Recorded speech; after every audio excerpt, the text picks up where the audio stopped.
Buenas noches a todos, bienvenidos, gracias por estar acá con nosotros del colectivo La Icotea, que venimos organizando estos conversatorios del ciclo Protestar sin morir en el intento. Para quienes no conocen, el colectivo La Icotea es un grupo de ciudadanías organizadas inconformes con el trato que se le ha venido dando a la protesta social. Y bueno, en su mayoría personas con experiencia en la defensa de derechos humanos. Hace más o menos alrededor de un mes tuvimos el anterior conversatorio donde tocamos el tema de violencia estatal en el contexto actual. De ese conversatorio nos quedaron, digamos que 3 ideas principales que se las voy a mencionar como una forma de ir enlazando el anterior conversatorio con esto y de ir entrando en tema. Uno de las ideas centrales que nos dejó este encuentro es que la criminalización y la represión de la protesta social ha sido una política de gobierno y una política de Estado a lo largo del tiempo, no es algo nuevo. Como segunda idea principal también tenemos que, a pesar de la firma de los acuerdos de paz, este gobierno se ha encargado en mantener un clima de guerra, encarnado ahora en la protesta social y con un proceso creciente de construcción de enemigo interno a las personas que se manifiestan y que protestan, que ejercen el derecho a la protesta. Y como tercera idea de ese momento, pues que este estallido social es el reflejo de un acumulado histórico de inconformidades y desigualdades a lo largo y ancho del país de múltiples sectores, no solo de un grupo, sino de múltiples sectores y bueno, la reforma tributaria fue solo como una especie de reflorero de Llorente. Esto como 3 ideas centrales que nos dejó ese conversatorio.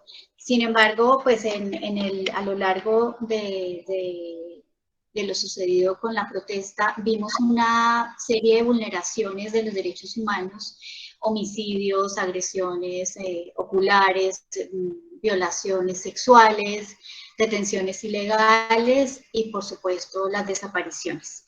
En esa medida, como ciudadanos preocupados por las desapariciones, consideramos necesario generar este espacio para seguir dialogando y preguntándonos dónde están las personas desaparecidas del paro nacional. Para eso tenemos hoy a 3 invitadas muy especiales. No ha llegado Adriana, pero bueno, supongo que ya debe estar como por conectarse. Un segundo, me fijo qué pasó con Adriana.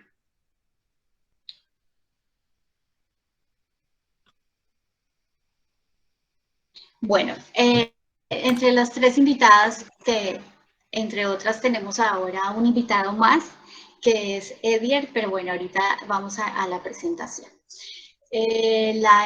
Tenemos a Claudia Báez, cofundadora y editora de Datos de Cuestión Pública.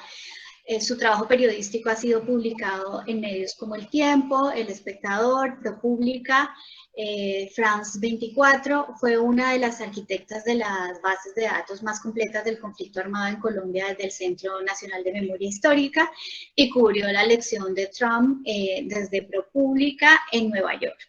Claudia fue miembro del equipo ganador del premio Ortega y Gasset 2016 y becaria de W Academy. Claudia nos va a hacer su exposición acompañada de Edier Buitrago, sociólogo de la Universidad Nacional de Colombia, especialista en periodismo digital y magíster en generación y gestión de contenidos digitales de la Universidad Jorge Tadeo Lozano y subdirector de Cuestión Pública. Voy a hacer la presentación en este momento de todos los invitados y todas las invitadas y luego arrancamos con Claudia. Nuestra segunda invitada es Juana Ivanaxca Salgado, artista escénica e historiadora, creadora en lenguajes artísticos y contemporáneos,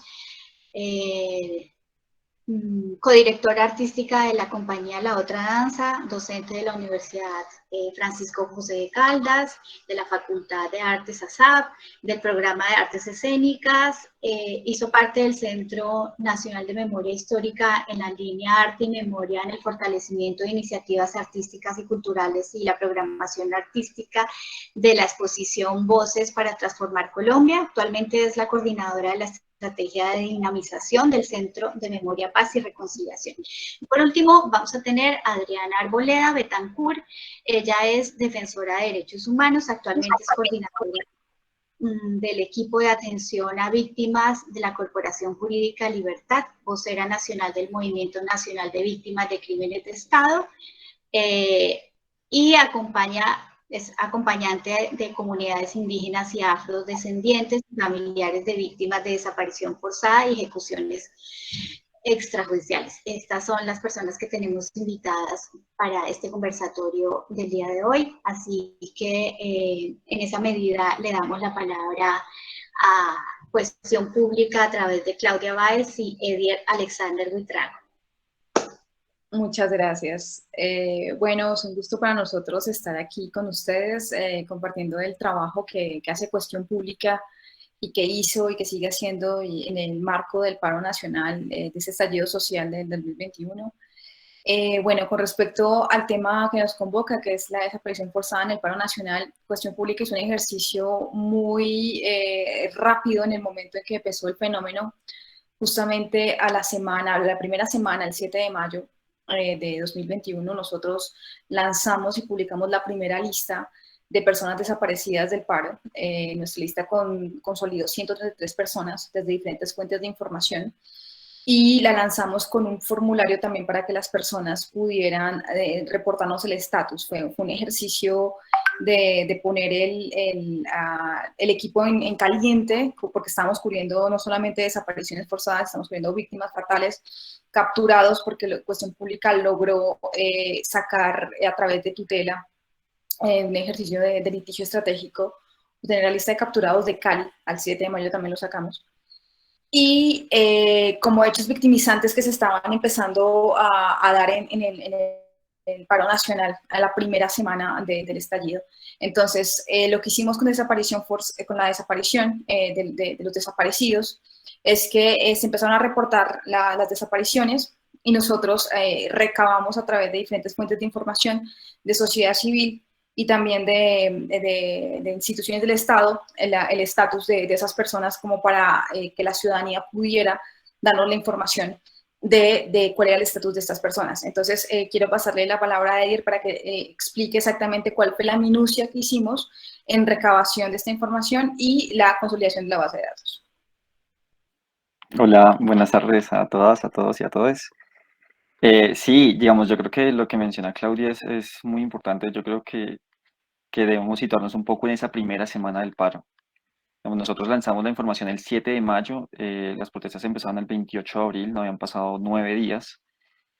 Y, digamos, en esos primeros días, medios de comunicación, ONGs, organizaciones digamos, de las distintas regiones del país, digamos, cada una de estas entidades empezó a sacar sus propias listas de lo que estaba sucediendo en el territorio, ¿no? Entonces teníamos personas desaparecidas, digamos, en Cali, personas desaparecidas en Bogotá, en Armenia, y sentimos que hasta ese momento no había como digamos, como alguien que se hubiera puesto en la tarea de consolidar todo esto, porque había mucha información que estaba repetida, había muchas personas que habían ya aparecido. Entonces pues nos dimos en la tarea de esto, cruzamos 6 fuentes. Entre esas habían fuentes, digamos, oficiales, que sería la Defensoría del Pueblo, teníamos ONGs como Temblores, teníamos la Red de Defensores Isaías y Fuentes, teníamos la Primera Línea Jurídica del Quindío, habían medios de comunicación como Baudó AP y La Cola de la Rata. Entonces, digamos, esa labor nos permitió consolidar esta lista de 133 personas, digamos, de una manera muy rápida, porque solo habían pasado 9 días del inicio del paro. Y además nos permitió también de alguna manera empezar a actualizar la información y a dar como información un poco a una velocidad mayor en tiempo. Entonces podíamos empezar a cruzar a través de redes sociales información que iba circulando. quienes ya habían aparecido y además decidimos, como mencionaba Claudia, incluir un formulario para que las personas, digamos, familiares, conocidos, amigos, pudieran poner, digamos, como actualizar un poco la información o contarnos datos sobre las personas que estaban desaparecidas, si todavía seguían desaparecidas o no, si ya habían aparecido, en qué condiciones. Bueno, y creo que ese formulario también sirvió mucho para hacer seguimiento a ciertos casos que son pues que fueron muy importantes en ese momento. Por ejemplo, gracias a ese formulario que nosotros hicimos, pudimos darle información a otros medios de comunicación, por ejemplo, Vice Internacional. Nosotros le dimos la información de la actualización del caso de Mayra López, una estudiante de Administración Pública de 33 años, madre de familia, que salió a protestar en Armenia y fue gaseada junto a su prima. Fue capturada, pero pues la familia la reportó, como no tenía información de la policía, la reportó como desaparecida. Y ella cuenta que, bueno, que fue llevada con otras 15 personas, protestantes, que los capturaron por vandalismo y los hicieron como un paseo en varias estaciones de policía y luego ya la sueltan. Durante el momento que estuvo capturada, los policías, ella contaba justamente en esta historia de Vice Internacional, gracias a la información que entregó Cuestión Pública, en ese formulario que las familiares llenaron en nuestra página, que pues los policías se burlaban de ellos diciéndoles que pues sí, que habían sido capturados y gaseados por la policía, ¿no? Y que eran unos vándalos y todo esto. Entonces, ese tipo de información ayuda, la ciudadanía también es también una ayuda que ellos pueden dar y eso se vio efectivamente en el paro nacional, de cómo la ciudadanía a través de la información puede también apoyar a organizaciones de la sociedad civil y también a medios de comunicación para esclarecer los hechos de la desaparición. Y nosotros que también hicimos, como teníamos ya la lista de capturados de Cali, y teníamos la lista de desaparecidos, cruzamos la información porque muchos desaparecidos podían coincidir con que estaban capturados por la policía. En ese primer momento no encontramos coincidencias. Después obtuvimos, igual a través de tutela, la lista de capturados de toda a nivel nacional y volvimos a cruzar y ahí encontramos casos de desaparecidos que aparecieron capturados. Efectivamente también ocurrió en Bogotá, por ejemplo, en el caso de Kennedy, pero también puedes cruzar, esa lista también se cruzó con personas víctimas fatales, ¿no? O sea, personas que habían sido denunciadas o reportadas por familiares como desaparecidos o por organismos de derechos humanos en los territorios y que aparecen muertas. Por ejemplo, tenemos dos casos. Hablemos del caso de Lucebelio Ladino Mañón. Sí, digamos, ese caso me parece que es muy diciente sobre cómo funciona este fenómeno de la desaparición. Luis Abel es un señor de 45 años, o era un señor de 45 años. Él hizo parte del primer día de las protestas, que fue el 28 de abril, en Siloé, en Cali. Él, desde el 28 de abril, digamos, se desconoce qué pasó con él. Él desaparece en ese momento, pero su familia solo la reporta hasta el 30 de abril. Entonces pasan 2 días donde en realidad no se sabe el paradero de él, nadie lo reporta como desaparecido todavía. Solo hasta el 30 de abril ocurre y en realidad solo se incluyen las listas de desaparecidos al día siguiente, es decir, el 1 de mayo. Entonces tenemos un lapso de tres días perfectamente donde en realidad no se hace como un ejercicio de búsqueda, no, digamos, no hay un intento de encontrarlo porque en realidad no se sabe si la persona está desaparecida o no, qué está pasando con él y demás. Él finalmente aparece el 7 de mayo, digamos, nosotros empezamos a hacer el seguimiento a través de redes sociales, encontramos que un sobrino de él lo reporta el 7 de mayo que fue ingresado a una clínica en un estado muy grave y finalmente el 11 de mayo él ya muere. Y, digamos, solo hasta, digamos, revisamos el 20 de mayo en Indepaz y ya había sido incluido en las listas de personas fallecidas. Entonces creo que es muy diciente cómo, digamos, cómo sucede este fenómeno de la desaparición, que no es tan rápido como uno piensa, que no es tan sencillo, cómo puede ir y venir, así como hay casos de personas que se dan por desaparecidas y un par de horas vuelven y aparecen, hay casos que duran días, hay casos que finalmente nunca aparecen o aparecen muertos. Entonces creo que es muy diciente el caso de Luis Abel. Sí, el fenómeno de la desaparición en el paro, la desaparición es uno de los fenómenos más difíciles de primero de entender, son de los más dolorosos, porque las familias de la víctima no saben, realmente es una angustia permanente, es un duelo eterno de saber qué está pasando con esa persona, si está viva, si está muerta. Y lo otro es que pues también pueden, existen en este momento, según la Fiscalía, según las organizaciones de la sociedad civil, tipo Temblores Sin de Paz, tuvieron un corte de 373 personas. La Fiscalía reporta 129 o algo así, de las cuales solamente como el 30 o el 40% tiene el mecanismo de búsqueda urgente. Y eso es por una cuestión de cómo la Fiscalía también está activando esos mecanismos, cómo está tomando esas decisiones, cómo contabiliza los desaparecidos la Fiscalía y las diferencias entre cómo reporta la sociedad civil y cómo está reportando, registrándolo las instituciones del Estado, es abismal, ¿no? Evidentemente, sí hay un fenómeno que no está siendo abordado adecuadamente por las instituciones del Estado, ¿me hago entender? Y lo otro es, en este momento, después ya de 9, 10 semanas de paro nacional, ¿cuántas personas siguen aún desaparecidas sin que hayan estado, digamos, retenidas? O sea, que no sepamos que si fueron retenidas por la policía, si fueron capturadas, si están muertas, o sea, ¿cuántas? Nadie tiene en este momento realmente cuáles son las cifras de desaparecidos y cuántas personas aún continúan desaparecidas en los términos de qué es la desaparición, ¿no? Entonces es uno de los fenómenos más complejos de reportear y de registrar. Ya, ¿quieres agregar algo más, Edier? No, digamos, lo que decías ahorita, de la diferencia que hay entre las cifras, también es muy diciente que, digamos, hasta el momento la Fiscalía solo ha entregado cifras digamos, de las personas que ellos consideran desaparecidas, de quienes han activado el mecanismo de búsqueda, pero no nos han dicho cuáles son esas personas, no nos dicen sus nombres, vamos, para hacer un seguimiento mucho más profundo en eso, que si era lo que sucedía antes con la Defensoría del Pueblo, que de un momento también empezó digamos, a no seguir entregando las listas, y que era lo que hacían medios de comunicación, ONGs y las demás organizaciones.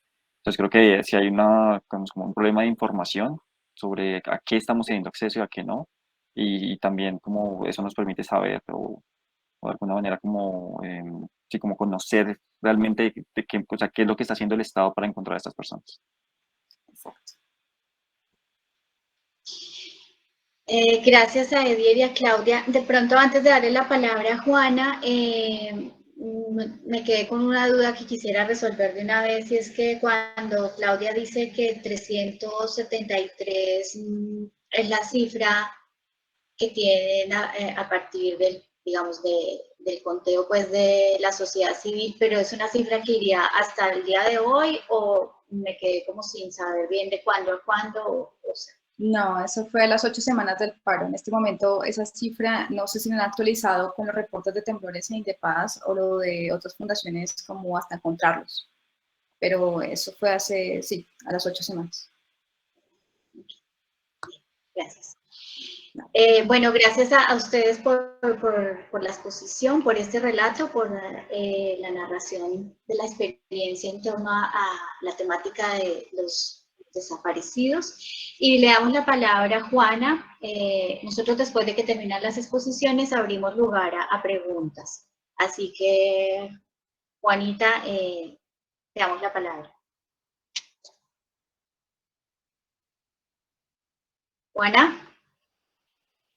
¿Será que...? ¿Me escuchan? ¿Aló? Sí, ahora sí te escuchamos. Hola. Sí, ok. sí.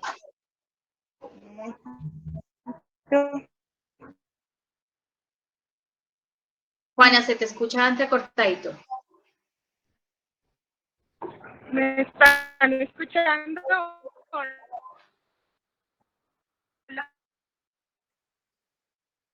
Pues si te pudieras ubicar en un lugar donde se mejore la señal, estaría bien.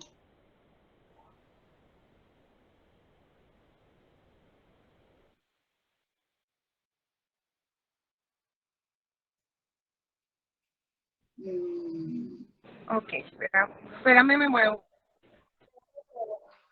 Sí, ahí va mejorando, ahí va como mejorando.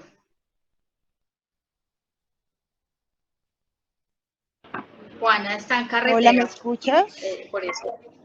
Sí, No, ahora ya sí me se bajé, escucha mejor. ya me bajé. ¿Me escucha mejor? Ok. ¿Me están viendo? ¿Me Sí, ya, escuchas? sí, te estamos viendo.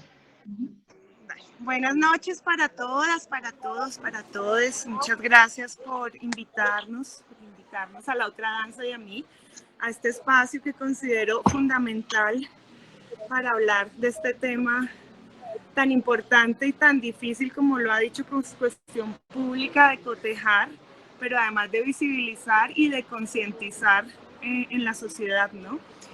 Yo soy hija de desaparecido y conozco en carne propia todo lo que cuentan, desde la dificultad de poder establecer un mecanismo para la búsqueda, desde toda la estigmatización que sucede, desde el poco compromiso institucional en la búsqueda, las responsabilidades no asumidas, etcétera. Y ha sido, Dios, en un restaurante, y ha sido muy lamentable, un momentico porque esto está tenaz, ha sido muy lamentable que en el paro nacional volvamos a tener esta situación con una cifra que además raya como en la vulgaridad, comparado con el Cono Sur, ¿no? y otros países. En mi caso particularmente, lo que hemos hecho es hacer un ejercicio de visibilización en el plano simbólico. Hemos hecho justamente una acción que tiene que ver con una práctica artística que ha sucedido mucho en la ciudad de Bogotá, y es establecer lugares centrales para dejar en mensajes en el espacio público, en este caso, graffiti, mensajes que le hablan a la ciudadanía de lo que está pasando con la violación de derechos humanos y particularmente con la desaparición forzada. Entonces, el día 22 de mayo, ya ha pasado casi un mes, cerca de un mes del paro nacional, justamente estas cifras que dicen, las quisimos plasmar al frente de la JEP en un mural inmenso que decía "Desaparecidos, ¿dónde están?", en un acto, digamos, de incidencia que fue muy, muy interesante, porque se sumó ciudadanía, que fue llegando desde las 11 de la mañana, se sumó organizaciones sociales, organizaciones de víctimas, enfrente de la JEP, exigiendo respuestas por los desaparecidos, que así no cotejaran las listas. Sabíamos que estaban pasando por los familiares y las organizaciones que han hecho acompañamientos, y que como familiares sabemos muy bien cómo sucede y la dificultad. Entonces, por eso por un lado, y por el otro lado, por hacer incidencia para que la desaparición forzada entre como macrocaso en este país, justamente por la cantidad de cifras que tenemos, que no son cifras, sino son historias de vida y familias que quedan allí en la total impunidad. A partir de ese hecho, de lograr reunirnos en un mural impresionantemente grande de cara a la JEP y de cara a la ciudadanía, nos empezamos a organizar M9S, Beligerarte, Desapariciónforzada.com, Fundación Nidia Erika Bautista, Hasta Encontrarlos y La Otra Danza, en torno a hacer acciones simbólicas, performáticas, musicales y gráficas, visibilizando lo que está sucediendo en el marco del paro y lo que ha sucedido en el país, en los repertorios y en las tipologías de desaparición forzada de los años 70, finalizando 80s, 90s, 2000 y que siguen, ¿no? Hicimos un ejercicio justamente por esto que está diciendo Cuestión Pública, de lo que está pasando con las cifras, de la falta de información, frente a la Fiscalía, exigiendo con una jornada impresionantemente grande, proyectando los rostros de los jóvenes, de los familiares de distintas épocas,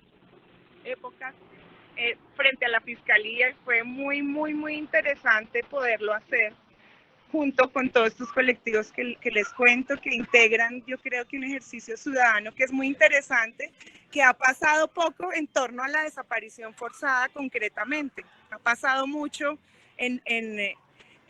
por ejemplo, en brutalidad policial, pero en desaparición forzada creo que en este marco del paro hemos logrado generar por lo menos en incidencia a nivel que está allí jalando el proceso para que sea ingresado al macrocaso, ¿no? Hicimos el acompañamiento hace pocos días, el miércoles, de la mamá de Duván Barros, un joven que fue desaparecido en Portal Resistencia, fue asesinado, fue ocultado por medicina legal y fue presentado a su mamá 37 días después, ¿no? Yo creo que el tema de la desaparición forzada tiene que ver desde el momento, en este caso del paro, que ingresan a un joven y no es reportado, no lo dejan llamar ni comunicarse a una UPJ o a X donde los retengan y no sabemos dónde está, y de ahí se genera toda la ruta de la impunidad, ¿no? De no saber dónde está ese muchacho y por qué no nos lo informan o esa muchacha, y todo lo que ha sucedido, que es lamentable, como es un niño de 17 años que estaba botado en un caño cerca de Portal Resistencia, que la mamá va a medicina legal, que le dicen que no es él y no lo dejan ver, que después se hace un ejercicio de visibilización, etcétera, etcétera. No estoy diciendo que sea por eso, pero creo que tiene que ver en algún lugar, en alguna medida, de la presión que se ha hecho, y lo entregan 37 días después. Entonces es una desaparición desde la primera noche, que su mamá no sepa dónde está y el muchacho no pueda comunicarse. Esto no tiene que ver con que sea con casos como el de mi papá, que llevamos 30 años y que se abrió este caso otra vez a propósito que el DAS se responsabilizó en el primer fallo que apeló. No tenemos que esperar 30 años, sino que un desaparecido basta con que haya solo un muchacho, no 82,000 o más que los que tenemos, se ha desaparecido para que esta sociedad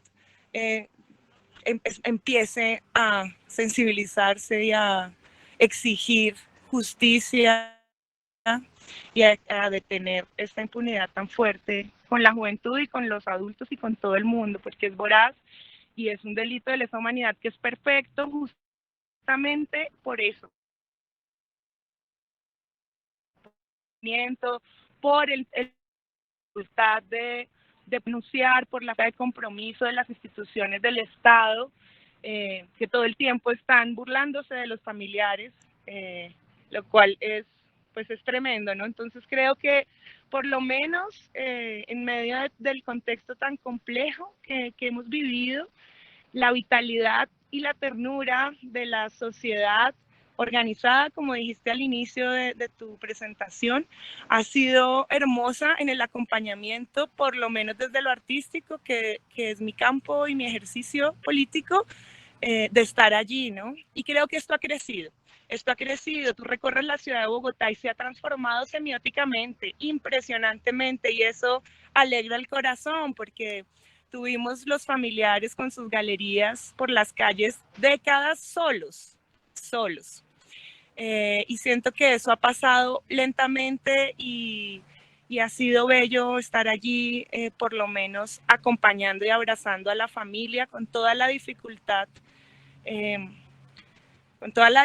no solo en la violación de los derechos de la vida, sino la situación económica, psicológica y bueno, todo lo que intersecta que te asesinen y te desaparezcan y te oculten a tu hijo de 17 años, ¿no? Eso, diría eso por allí.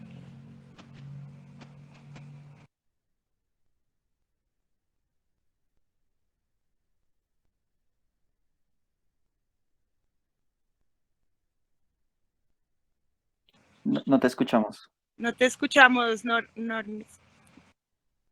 Ay, perdón. Gracias, Juana, por tu participación y la participación de la compañía La Otra Danza, que sabemos que está compuesta pues por varias personas, que entre otras ha sido sujeto de amenazas y de hostigamientos en otras oportunidades, justamente por el rol activista y de defensa de los derechos humanos, para los que no sepan. Bueno, estamos teniendo un pequeño inconveniente con Adriana, no ha podido sumarse, pero mientras tanto, por un lado queremos darle la oportunidad a quienes quieran hacer preguntas, pues que están acá las personas para hacer las preguntas. Por lo pronto yo tengo algunas inquietudes tanto para Juana como para Cuestión Pública, y son las siguientes. Por un lado, tengo como la sensación de que no hay hasta ahora una cifra, más allá de que detrás de estas cifras hay historias de vida, pero no hay como una cifra real que nos pueda decir cuántas personas al día de hoy tenemos desaparecidas. Digamos que hay una diferencia muy grande, como decía Claudia, entre lo que dicen las instituciones del Estado, entre lo que dicen las organizaciones de la sociedad civil, y en esa medida, bueno, como un poco preguntarles a ustedes qué piensan en torno a cómo vamos a poder encontrar los mecanismos que nos permitan saber realmente cuántas personas tenemos desaparecidas. Por otro lado, también eso para quien quiera responderme, o bueno, los dos están para ello. Y la otra pregunta o el otro comentario que quería hacerles es, hace poco se abrió algo así como una plataforma en la cual va a participar la unidad de búsqueda de personas desaparecidas, y participaban distintas organizaciones civiles y de defensoras de derechos humanos, y uno de los comentarios que hacían es que no están pudiendo decir los nombres de las personas desaparecidas porque en su mayoría están siendo amenazadas. Los familiares de las personas desaparecidas están siendo amenazadas. Entonces, en esa medida, también como plantearnos cómo vamos a poder encontrar a estas personas si ni siquiera estamos pudiendo decir los nombres, ¿no? de quienes están desaparecidas. En este evento que les digo que participé y que es algo muy reciente, entonces todavía no ha tenido mucha difusión, habían hecho un video donde distintas personas de distintas partes del mundo nombraban a cada una de estas personas desaparecidas para exigirle al Estado su aparición. Y les tocó editar el video, ponerle mute a la parte del nombre de la persona porque no se va a poder decir. Entonces, es como una encrucijada, digamos, trágica para los familiares de las personas desaparecidas. Entonces, bueno, un poco como para ir dialogando en torno a esto mientras llega Adriana.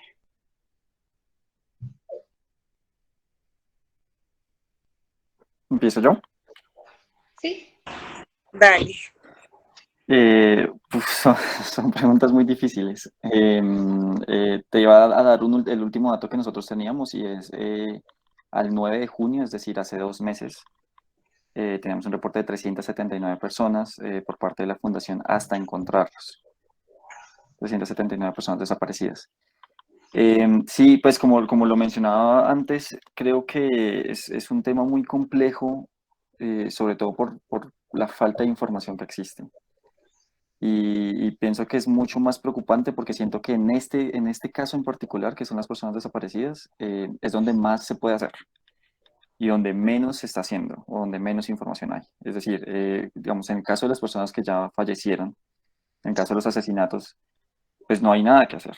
En el caso de las personas capturadas ya hay todo un protocolo frente a eso, ¿no? Como cuáles son el tiempo que puede estar ahí, a quién se le avisa, a dónde se traslada la persona, además. Y en este, que es justamente donde en teoría, digamos, se tendrá que actuar de manera más rápida y demás, es donde menos información nos dan, es donde menos siente uno que están haciendo cosas. Y es difícil, sí, digamos, es que además hay muchos tipos de presiones, digamos, lo que mencionabas ahorita, la dificultad también radica en que muchas familias, digamos, cuando nosotros contactábamos a las familias de las personas desaparecidas, de las personas que fallecieron, en las desaparecidas solo algunos contactamos, muchos decían que no podían hablar porque estaban amenazados. Y eran personas que fallecieron ya, muchas personas cambiaban la versión que nos daban, digamos, nosotros dialogábamos con ellos, todo quedaba en grabación, digamos, y a los 3 días volvían a contactarse con nosotros a decirnos, no, ya, por favor, no, yo no dije esto, por favor, eso no lo pongan porque eso no es así. Y sobre todo en los casos en los que había abuso policial. Entonces, no sabemos, no estoy diciendo que la presión venga por parte de la policía, no sé si sí o si no, pero el caso es que hay presiones que van ahí. Incluso a nosotros como medio también nos han llegado presiones judiciales, mejor dicho, de diferentes tipos de presión sobre la información que estamos publicando respecto al tema del paro nacional. Entonces, o sea, lo que quiero decir es muy difícil desde muchas aristas y pienso que no es tan, digamos, no hay una respuesta fácil como un mecanismo muy claro de cómo vamos a encontrarlos, porque hay diferentes tipos o ocurren de diferentes maneras los desaparecidos. Hay un segundo caso que Claudia mencionó en ese momento, pero no lo desarrollamos, que es el de Brajian Gabriel Rojas López, de la Virginia Caldas, y él es una de las personas que aparece flotando en el río, y él ya lleva desaparecido un par de días. Ahí hay versiones encontradas, lo que les decía ahorita, que los familiares cambian versiones y demás. Inicialmente se tenía, pues nos habían comentado que él cae al río porque fue golpeado por la policía y la policía lo obliga a tirarse al río. Después dicen que no fue así, sino que por un accidente se cae, pero finalmente muere en el río ahogado. Y pues es un joven de 26 años y muere en la Virginia. Entonces, digamos, creo que eso no sé, como que ese es el problema que hay, digamos, no hay una información certera, no hay una única versión frente a esto, así como está este caso de una persona que en teoría la familia sabe, digamos, lo ve en el último momento hasta que se pierde porque hay un familiar cerca que ve que cae el río y demás. En otros no se sabe absolutamente nada de la persona, ¿sí? Sale un día y simplemente no vuelve. Entonces, creo que esa es, digamos, la complejidad del asunto es lo que hace mucho más difícil que haya un mecanismo único para encontrarlo. Sí, sí, además, digamos que cuando sucede la desaparición, hay un repliegue familiar, ¿no? Hay un repliegue de esperar todas las posibilidades, es como cuando el hijo no le llega a uno de la fiesta, ¿no? Como esperar todas las posibilidades que existan, porque es demasiado fuerte pensar en una desaparición, ¿no? Entonces siempre hay una espera, digamos, esperanzadora de que por alguna razón el chico o la chica no ha llegado. Después viene, y eso tarda, humanamente tarda unos días. Después viene la búsqueda, por supuesto, y toda esta dificultad, porque es que además pasa algo que ha cambiado y es que estamos hablando que las personas que están desapareciendo no son actores de militancias políticas, son ciudadanías, ¿no? Y eso es muy importante decirlo, porque justamente no tienen unas militancias en las cuales pertenecen a unos grupos X donde se saben las rutas, sino la familia con su hijo, con su joven que está cantando rap, como en el caso de Duan, que tiene un ejercicio ciudadano. Y esto es gravísimo. Entonces, esto dificulta y además de todo eso hay un hostigamiento y creo que lo sabemos muy bien por ser ciudadanos colombianos, lo que hace el miedo y como el miedo ha sido una de las formas de romper cualquier tejido familiar, social, político, cultural. Entonces, ante el miedo hay una inmovilidad, ¿no? Hay una dificultad y la desaparición forzada, por lo menos en los movimientos políticos, lo que ha hecho es atomizar, ha hecho que la gente se exilie, que se vaya, que se rompan los procesos sociales, políticos, culturales, pedagógicos. Y en este caso es lo mismo, ¿no? Es una acción muy contundente, es un mensaje muy contundente, ¿no? Cuidado con lo que estás haciendo porque puedes ser desaparecido. Una de las campañas que empezamos a mover fue esa, ¿no? Como la persona que amas puede desaparecer, a propósito que la ICOTEA está transmitiendo desde Argentina. Una canción reeditable o sea, es una tristeza, ¿no? Pero era justamente conectar ese lugar de que cualquiera, ya no es el de la Unión Patriótica, no es cualquier ciudadano que se organice en una olla, que se organice en una cantada, que se organice en una pintada, puede ser sujeto de desaparición. Ese es el mensaje.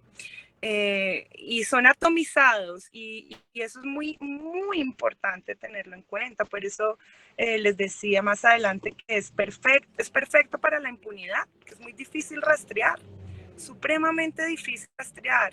Les ponía el caso, el ejemplo de mi papá, llevamos 30 años haciéndolo y hasta ahora logramos que se reabriera el caso, ¿no? Y es una situación para la familia que es muy, muy pesada, muy pesada, un ejercicio también muy solitario, porque aparte de todo lo que sucede internamente, pues hay hostigamientos, ¿no? Y entonces uno se pregunta quién hostiga, y bueno, esa será la investigación y las respuestas que tenemos que buscar como sociedad, ¿no? Bueno, muy valiosas estas respuestas que nos dan, porque creo que todos en este momento nos seguimos haciendo muchas preguntas. Pero bueno, justamente estos espacios son para que entre todos y todas podamos seguir como construyendo posibles respuestas y salidas.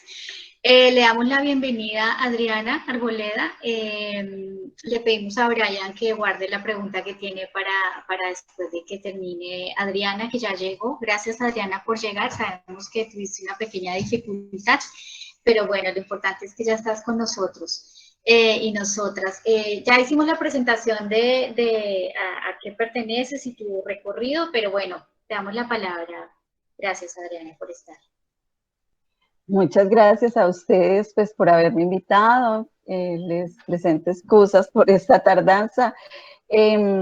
Pues nada, me parece que es muy valioso que ustedes hayan abierto este espacio de diálogo alrededor de una realidad tan compleja y tan dolorosa que por desgracia vive Colombia y que pues siguen viviendo todos los países, creía yo, de América Latina y que incluso se extiende en otras partes del planeta. El año pasado, en el 2019, la Cruz Roja Internacional señalaba, el Comité Internacional de la Cruz Roja decía para presentar su informe que las desapariciones forzadas no son una historia del pasado, sino una realidad del presente.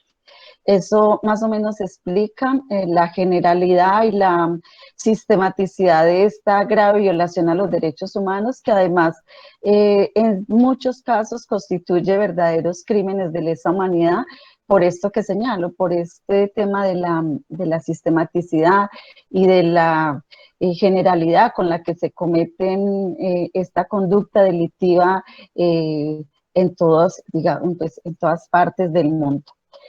Pero digamos que un rasgo digamos, muy contundente y que quisiera ligarlo con lo que estamos hablando esta noche, que es alrededor de lo que ocurrió en el paro nacional o lo que sigue ocurriendo en el marco del paro nacional, es cómo se ha generalizado el delito. O sea, es por qué estamos ante una realidad que si bien se daba pues en el país, porque pues Colombia tiene reportadas más de 80.000 víctimas de desapariciones forzadas, además de otras modalidades de desaparición, que pues, me permite un paréntesis, en el acuerdo de paz se habla de personas dadas por desaparecidas para referirse a todas esas personas que en el marco del conflicto armado desconocemos su paradero. Pero digamos que ese concepto que desde el punto de vista humanitario es importante porque implica que a todas las personas que están desaparecidas las debemos buscar, sí es pero muy clave que podamos diferenciar lo que son las desapariciones forzadas de esas otras modalidades de desaparición. Porque se cumplen unos requisitos en el marco de la Convención Internacional de Protección de todas las personas contra las desapariciones forzadas. Y es que la desaparición forzada es por esencia un crimen de Estado, porque es una privación de la libertad que se da, pues que se da de forma legal o ilegal. O una desaparición forzada puede empezar como una detención legal o aparentemente legal, que es un agente estatal el que lo comete o que son particulares que actúan con su aquiescencia, que se oculta su paradero, se niega su paradero, se incomunica a la persona y se sustrae el amparo de la ley. Entonces, pues eso, cierro el paréntesis un poco, el paréntesis porque me parece muy importante decir que estamos ante un crimen de Estado y ante una grave violación a los derechos humanos que está contemplada en el sistema internacional de los derechos humanos. Y decía que eso aquí en Colombia, por desgracia, las últimas 4 décadas ha sido una realidad permanente. Pero ¿qué es lo que hace que estemos hoy en el marco paro nacional ante esta generalización tan grave de hechos. Nosotros, por ejemplo, desde la Mesa Nacional de Trabajo sobre Desaparición Forzada y desde el Movimiento Nacional de Víctimas de Crímenes de Estado, pudimos documentar desde el 28 de abril más de 700 casos. Yo no sé, pues mis compañeras que me antecedieron si hablaron un poco de eso, porque, de esas muchas personas aparecieron con vida y están en sus hogares y eso es muy bueno y eso es muy afortunado, pero eso no quita que hubo una desaparición forzada, porque hay quienes pretenden negar que por el hecho de que las personas ya aparecieron con vida y están bien, entonces como que eso ya no existe la desaparición forzada, y eso es como si dijéramos que una mujer que fue violada porque logra recuperarse física y emocionalmente, entonces desaparece el hecho de la violación. No, el crimen se comete y pues tenemos la fortuna de que siguen con vida, porque pues la desaparición forzada, otra de sus características es que la mayoría de las personas nunca las encontramos, están rodeadas de una impunidad estructural y pasan los meses, los años, las décadas sin que sepamos de esas víctimas. Entonces, como muchas de las personas que sufrieron esta agresión en el marco del paro nacional han aparecido, entonces el gobierno colombiano, las autoridades judiciales pretenden hoy minimizar ese delito, es decir, pues como dejar ante la opinión pública la idea de que no fueron desapariciones forzadas, que se trataron y utilizan eufemismos como que personas que con paradero desconocido o personas que su paradero no ha sido reportado, pues una serie, digamos, de trampas lingüísticas para ocultar la realidad del crimen. Les decía que pues hemos documentado más de 700 casos. Hoy en día, desde la Corporación Jurídica Libertad, que es la organización con la que trabajo, aquí en Antioquia seguimos teniendo alrededor de 30 personas, pero si miramos en el plano nacional, tenemos alrededor de 50 personas cuyo paradero sigue siendo desconocido, o sea, tratándose de desapariciones forzadas. Y además con el agravante de que ya hemos visto que muchas de los jóvenes reportados como desaparecidos los hemos encontrado asesinados, además de torturados, etcétera. Entonces, ¿por qué esa generalización en el marco del paro nacional? Yo creo que primero obedece al hecho de que el crimen como tal se ha generalizado, o sea, ya no estamos como sucedió en la década de los 80, como lo vimos en el Cono Sur, allá en Argentina, como lo vimos en Chile, que el crimen, incluso aquí en Colombia en la década de los 80, el crimen estaba muy enfocado hacia militantes de izquierda, hacia opositores políticos o a líderes y lideresas sociales. Hoy lo que estamos viendo es que ese crimen se ha generalizado y se comete también como en el marco del disciplinamiento social, o sea, del castigo social. Y eso creo que es lo que vimos en el marco del paro nacional en Colombia. Es una forma de desestimular la protesta, de desestimular la movilización social, de castigar y de generar un ambiente de represión tan severo que los jóvenes, digamos, se cuestionen si es válido o no esa movilización. Yo estaba leyendo, el día de ayer estaba leyendo comentarios a raíz de Linda, la chica alemana que fue expulsada de Colombia, vilmente expulsada, por decirlo. Y uno de los jóvenes que ella ayudó decía, yo me estoy recuperando, porque pues sufrió un atentado y el testimonio de este joven más o menos decía, yo me estoy recuperando, pero ya quiero dedicarme a mi vida, ya no quiero movilizarme, ya no quiero hacer más cosas, porque claro, ahorita que llegué, pues Juana estaba hablando del miedo.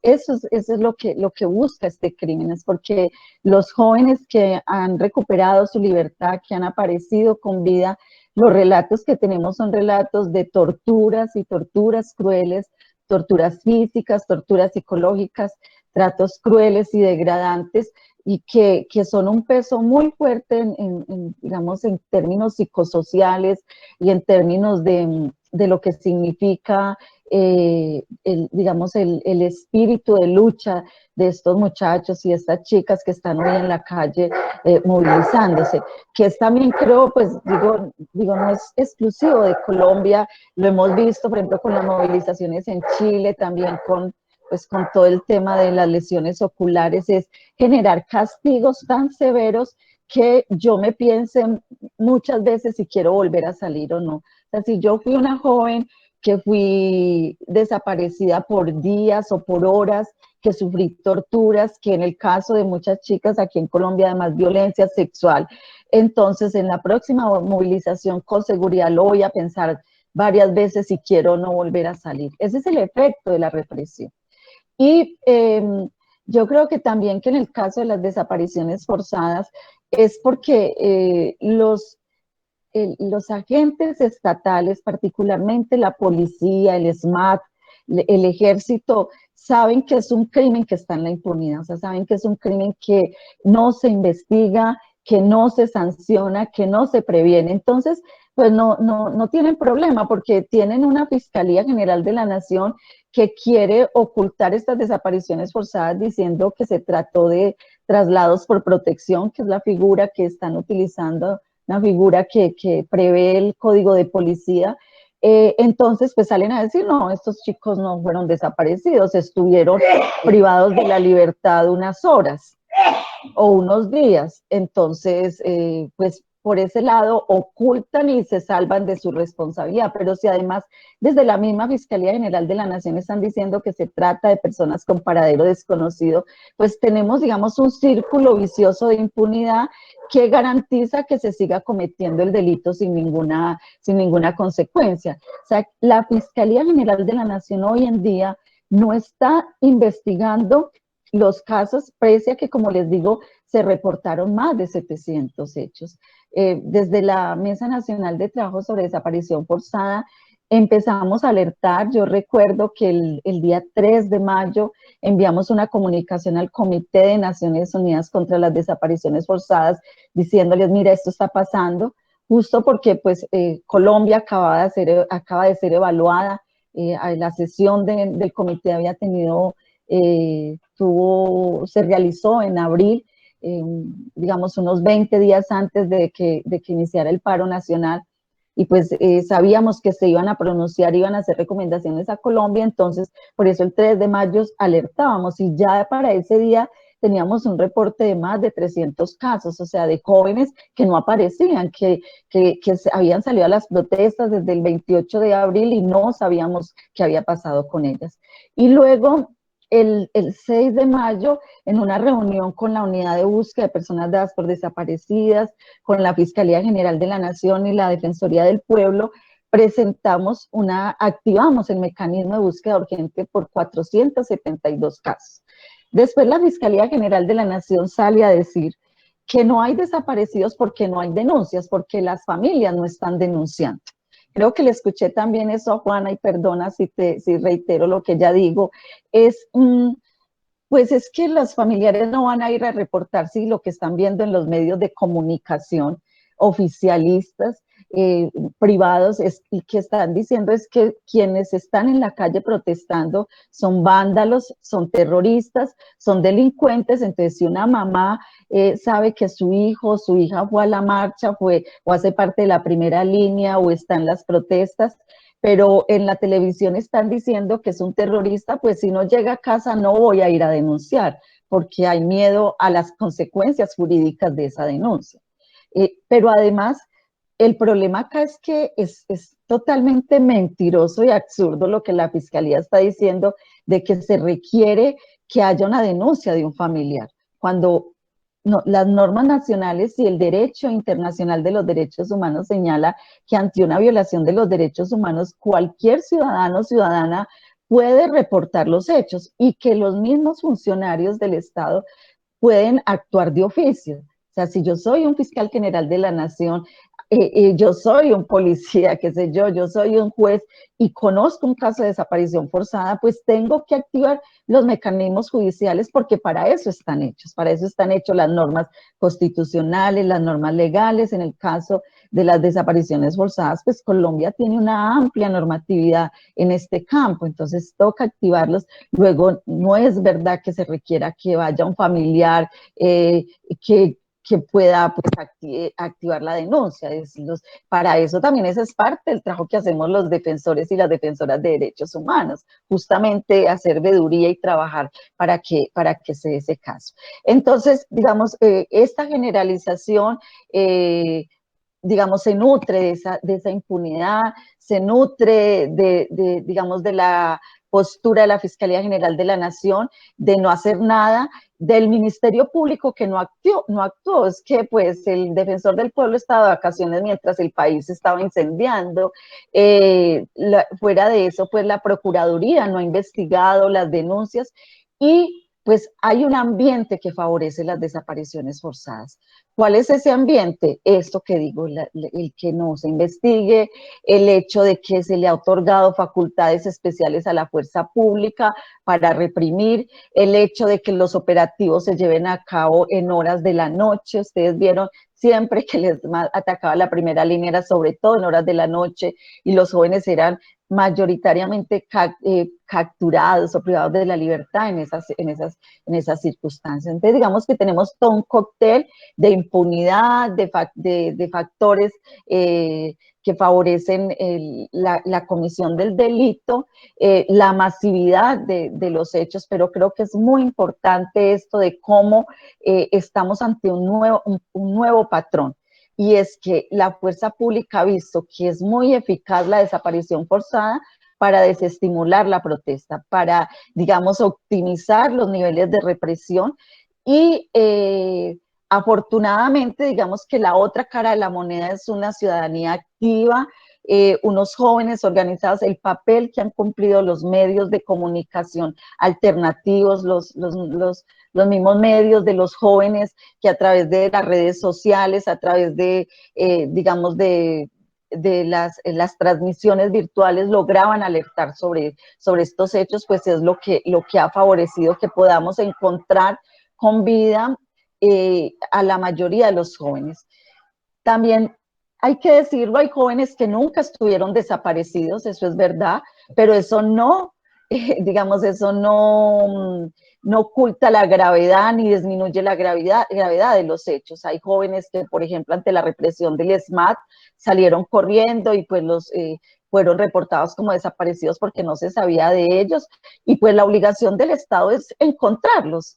O sea, no puede decir la Fiscalía General de la Nación o la policía que es que porque reportamos un joven como desaparecido, pero que luego supimos que estaba con la novia, con el novio o que estaba con sus amigos, que entonces eso digamos, deslegitima todas las denuncias. No, esa es la labor de las autoridades competentes. Es ante un hecho, pues buscamos, si no, pues respiramos tranquilas y decidimos que bien, que no estamos ante un crimen, pero frente a los otros toca activar todos los mecanismos.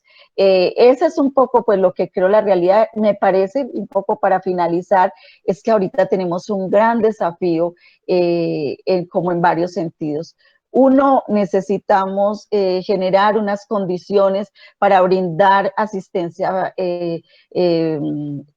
emocional, asistencia médica, asistencia jurídica a todos los jóvenes que padecieron tortura y que sufrieron la desaparición forzada, porque ahí tenemos, digamos, unos daños que fueron ocasionados frente a estos jóvenes.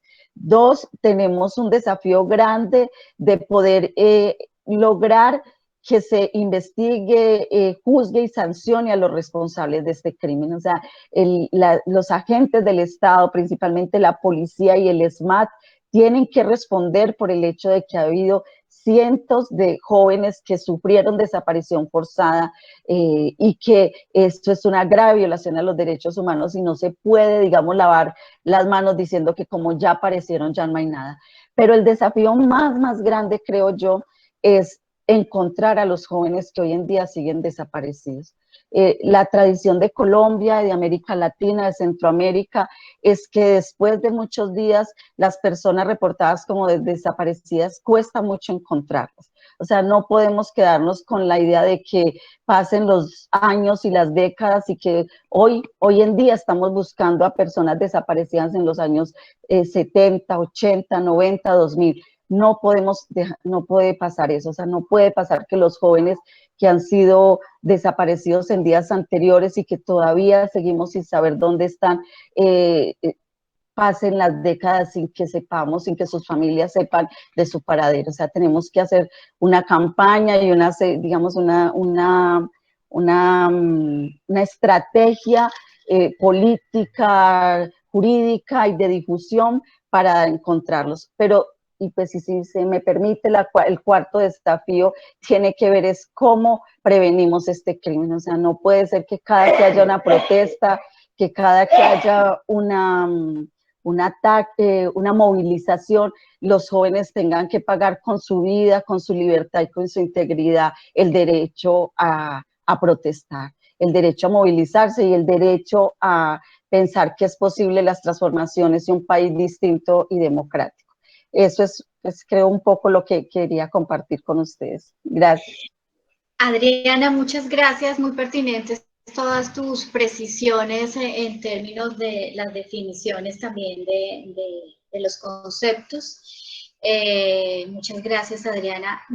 Le voy a dar la palabra a Brian para que haga su pregunta, pero antes yo también les dejo otra preguntita y es, para estas personas que fueron desaparecidas y que luego aparecieron muertos, ¿qué herramienta jurídica tendrían los familiares? Es decir, si pueden demandar al Estado o cuál sería como la herramienta que tienen estas personas que aparecieron muertas.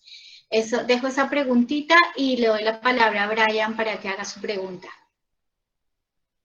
Bueno, muchas gracias, Norma. Yo quisiera bueno, buenas noches a todos los presentes. Quisiera hacer a ponerles de presente una situación y pues con base en eso que me digan si se considera una desaparición y pues qué acciones jurídicas o de incidencia consideran podríamos hacer al respecto. En los últimos meses, bueno, desde el 28 de abril, los chicos que han sido detenidos en las localidades de Kennedy, que es donde está el Portal Resistencia, y de Ciudad Bolívar, son trasladados generalmente pues a la URI de Kennedy. Pero como allá no hay medicina legal, se lo trastean entre Puente Aranda y Kennedy o alguna estación de policía, y a los familiares se la pasan diciéndole que si van a buscarlo a Kennedy, que lo busquen en Puente Aranda, si lo buscan en Puente Aranda, que está en Kennedy, sino que está en alguna estación de policía X. Y en ese pimponeo, a los chicos pues los desaparecen porque primero los incomunican, los familiares no saben, no se comunican con ellos, no saben exactamente dónde están, y la institucionalidad tampoco ofrece una respuesta certera del paradero físico de los chicos, porque hay un registro en el sistema, como les digo, todos los mandan para la URI de Kennedy y dicen que están allá, pero físicamente pues no están en ese sitio. Y aunque siempre se da dentro del plazo de las 36 horas pues que se tiene para ver si los presentan ante juez de control de garantías, pues hay unas horas donde los chicos definitivamente no se saben dónde están y esto se presta para que haya pues espacio para otros delitos, como amenazas, tratos crueles e inhumanos, amenazas de desaparición, por ejemplo, también, y pues los intimidan con el objeto de crearles terror a todos los chicos que puede que estén o no participando de las protestas, porque se llevan a cualquiera que esté por ahí.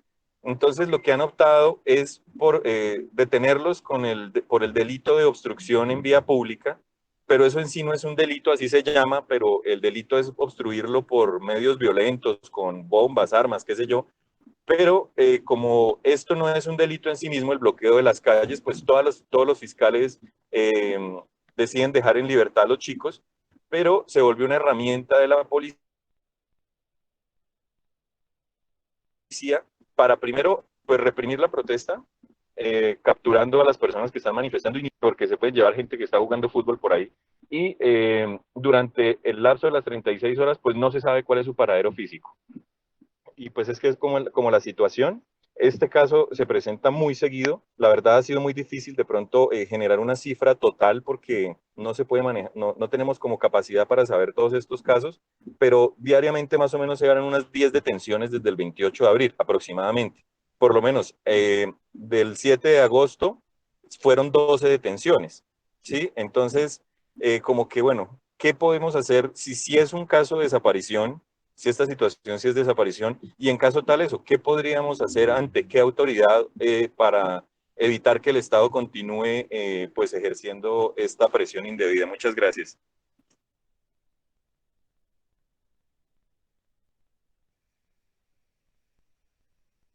Quien quiera romper el hielo de nuestros invitados, avance.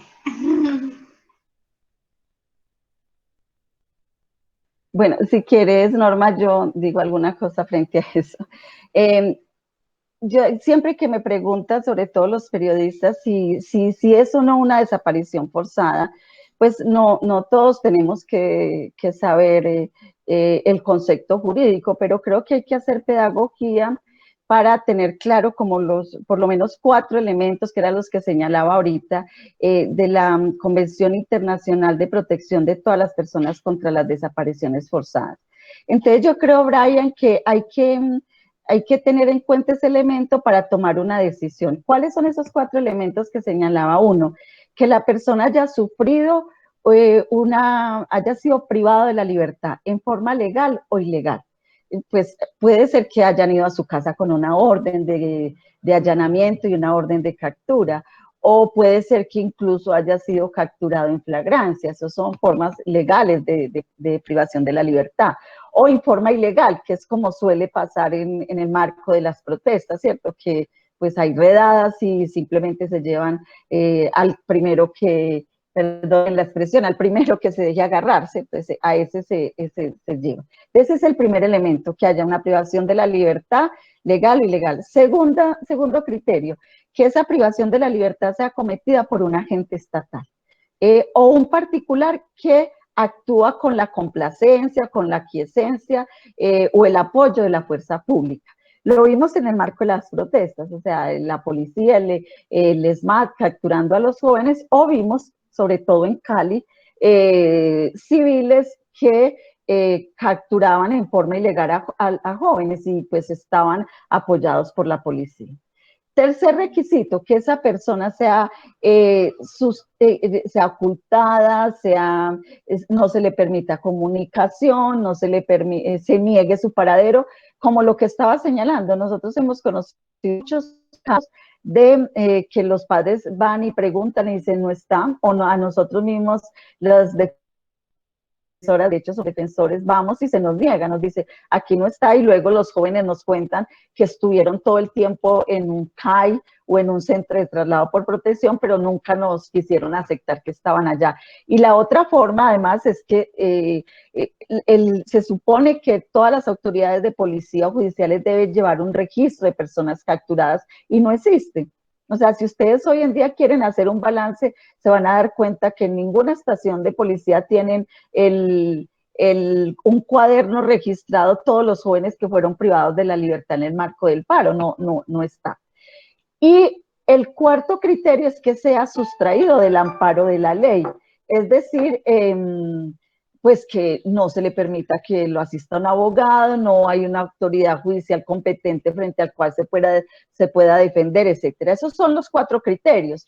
Y ahí viene algo muy importante. Esos 4 criterios deberíamos esperar un tiempo para que operen. No, es que si se cumplen los cuatro criterios, uno podría decir que una persona fue desaparecida por 2 horas, por 3 horas, por 2 días o por 5 años, si se cumplen los criterios. Eso es lo fundamental. Y ahí, ¿qué es lo que tenemos que hacer? Pues activar el mecanismo de búsqueda urgente, que es el que establece la norma en Colombia. Es lo que decía ahorita, puede ser una autoridad competente y la puede hacer cualquier defensor de derechos humanos. Ahorita, ¿qué nos queda a nosotros ante la impunidad y el hecho de que así activemos el mecanismo de búsqueda urgente? Pues nos toca hacer todo lo que solemos hacer en la defensa de los derechos humanos, es investigar los hechos, denunciar penalmente a los responsables o en forma disciplinaria, seguir exigiendo la investigación, acudir ante los órganos internacionales como lo que pasó con la Comisión Interamericana de Derechos Humanos, pues digamos eso lo que nos toca hacer. En la medida de lo posible también tendremos que demandar al Estado Norma, que era tu otra pregunta. Ahí tenemos una dificultad grande y es que tenemos que probar la responsabilidad del Estado y no es tan fácil porque esta serie de crímenes se cometen rodeados de una estrategia muy grande de impunidad. Ahora, por fortuna, creo yo, en el caso de lo que ha pasado en el paro nacional ha sido tan evidente la represión, y lo hemos visto en los videos que circulan por las redes sociales por todos lados, que va a ser muy difícil que el Estado colombiano, que el gobierno colombiano, que la policía en Colombia quiera negar su responsabilidad en estas graves violaciones a los derechos humanos. Pero como todo en Colombia, no va a ser fácil, o sea, porque pues tenemos, por desgracia, un aparato de justicia que favorece la impunidad estructural, que favorece el negacionismo, la justificación de estos crímenes y pues nos toca no solamente demostrar los hechos, sino que también nos toca litigar ante un aparato de justicia politizado y que favorece la acción criminal de los agentes estatales.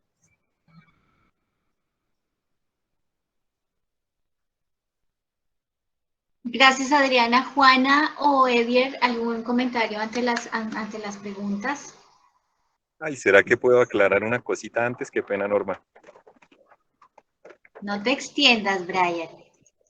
No, una cosita. Lo que pasa es que la acción de búsqueda urgente se puede pedir a personas indeterminadas. Es que nosotros sabemos que, digamos, hay X personas detenidas, 12, por ejemplo, pero no tenemos los datos. Entonces, ¿cómo hacer para decir, sí, sabemos que pueden estar desapareciendo a alguien, pero no tenemos?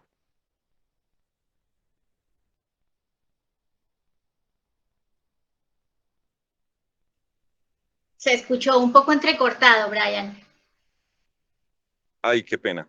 Repito, es que no sé si la acción de búsqueda urgente se pueda interponer hacia personas indeterminadas, porque estos chicos que detienen en el marco de las protestas, pues generalmente no tenemos los datos de todos. Entonces, por lo menos de los del 7 de agosto sabíamos que eran 12, pero no sabemos ni nombre ni número de cédula.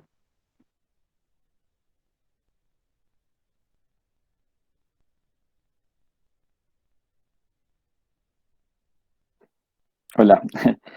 Em, es un tema complejo. Nosotros desde Cuestión Pública, desde mayo, desde inicios de mayo, eso fue como el 7 de mayo, si no estoy mal, 7-9 de mayo, venimos solicitándole a la policía a través de orden judicial, digamos de tutela, demanda y demás, o sea que nos tocó hasta que un juez le ordena a la policía que nos entregue la información, las listas de todas las personas que han sido capturadas, inicialmente en Cali y posteriormente en el resto del país.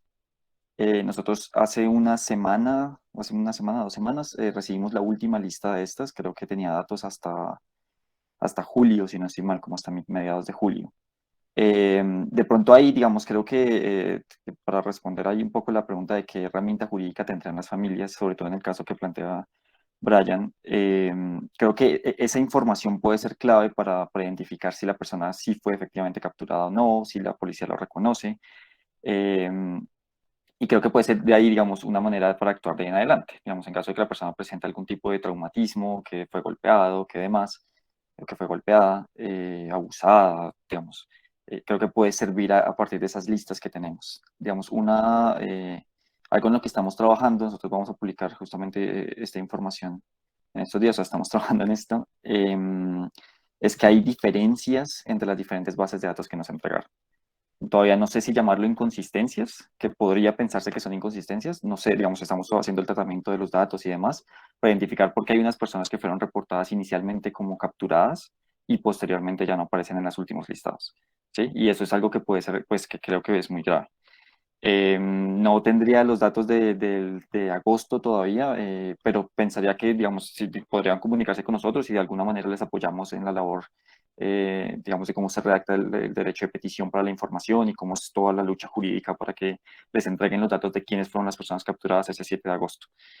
Y ¿qué otra cosa podría agregar ahí?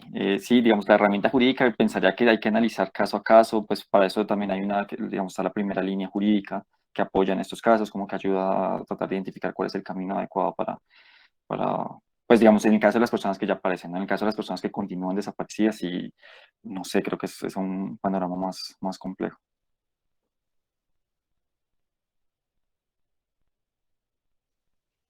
Gracias, Edier. No sé si, Juanita, ¿tienes algo para agregar o le damos lugar a alguna otra pregunta?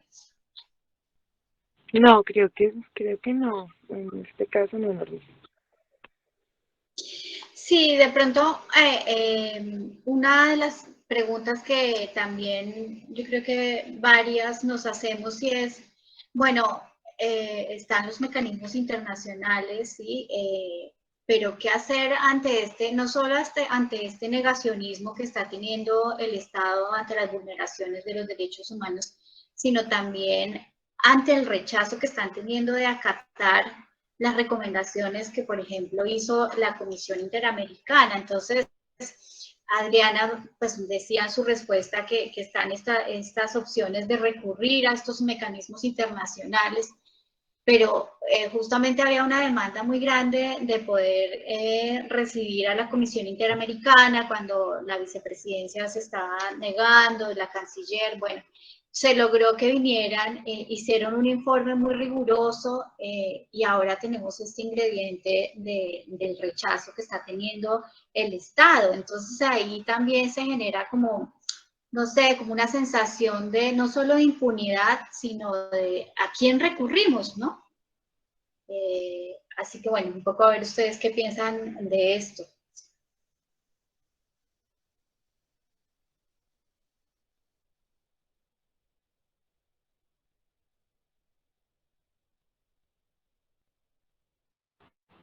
Y creo que ese a quien recurrimos, pues es la sensación, ¿no? Por lo menos de los familiares, en un ejercicio de reconocimiento a nuestros defensores de derechos humanos invaluables en este país. Mi lugar es de artista, lo contesto un poco desde ese lugar que no es jurídico, que pareciera menor, pero no lo es, y vuelvo otra vez a la responsabilidad de la ciudadanía frente a esto. Creo que el hacer memoria es muy, muy, muy importante en esta exigibilidad al Estado colombiano frente a este informe y frente a muchos informes que se han pasado, que están soportados por vidas humanas y vidas de nuestros familiares, de nuestros jóvenes, de nuestros padres, de los jóvenes de los 80s, de los 90s y de los 2000 que siguen desapareciendo. Y creo que es muy importante nombrar a nuestros desaparecidos.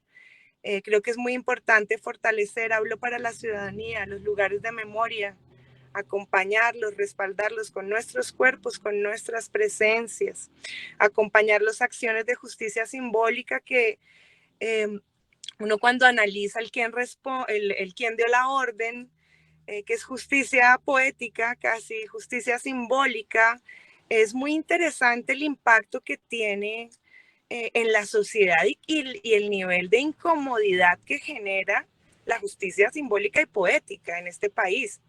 Y a mí eso lo que me refrenda y lo que le refrenda a la sociedad es quién es el responsable de esto para que incomode tanto. Me ha impactado muchísimo el monumento Héroes, resimbolizados semióticamente con la cifra que da la JEP de los 6.400. Es impactante ver un grafitero colocando esa cifra, que es una cifra subregistro y lo que sea, pero es una cifra absolutamente vulgar de un delito como falsos positivos, que también es una modalidad de desaparición, entre otras. Y lo nombro acá desde el lugar que me corresponde como hija y como artista, que no es menor, porque acompaña la acción jurídica, obviamente, de nuestros valerosos defensores de derechos humanos en Colombia. Y ese sería como mi aporte a tu pregunta, porque realmente es desolador si uno lo plantea a ver quién va a responder por esto cuando ahí no hay institucionalidad. Del otro lado, creo que de este lado debería existir una sociedad cada vez más comprometida que demande justamente a ese Estado día a día el cumplimiento de su ejercicio político, institucional, en la defensa de la vida, ¿no? Eso tendría que decir.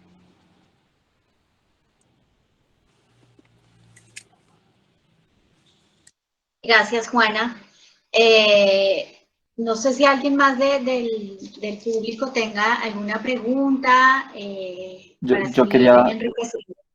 yo quería también Sí, sí, responder, pues, digamos, desde Cuestión Pública hemos intentado, o sea, tratar de responder esa pregunta también y apuntarle al que le caiga.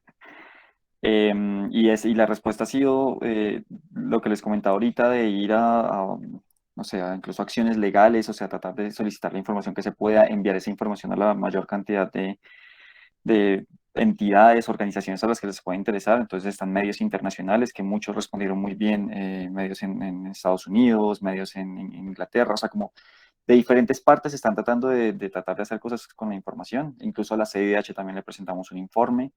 Y yo creo que la respuesta finalmente viene siendo hacia uno mismo, hacia todas las personas, digamos, hacia los mismos ciudadanos y ciudadanas.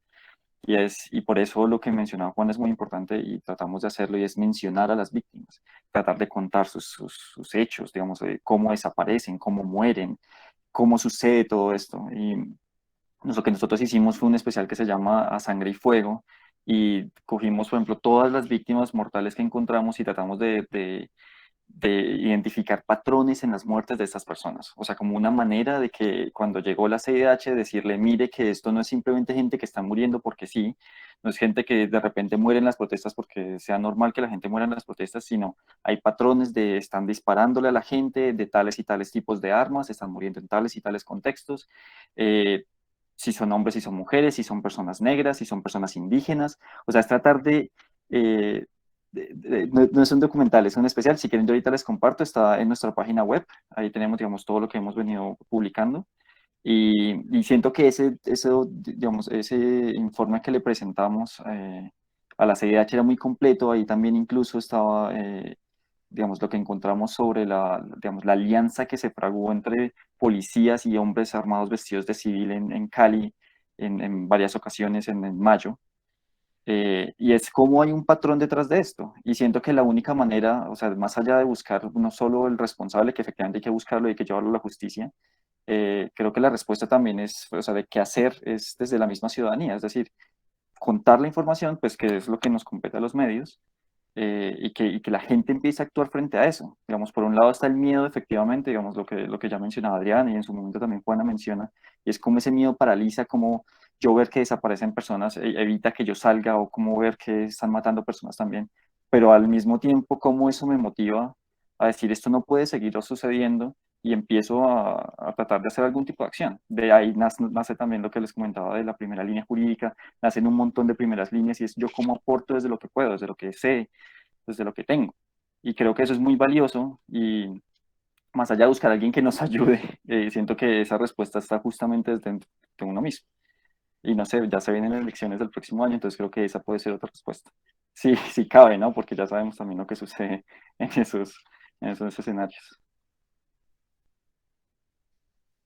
Gracias, Eddie. Uno de los integrantes del colectivo Icotea me transmite una pregunta, y es, puede parecer obvia la respuesta, pero ¿para qué nos sirve documentar y de qué modos podemos documentar esta situación, ¿no? Esto que viene sucediendo con las desapariciones.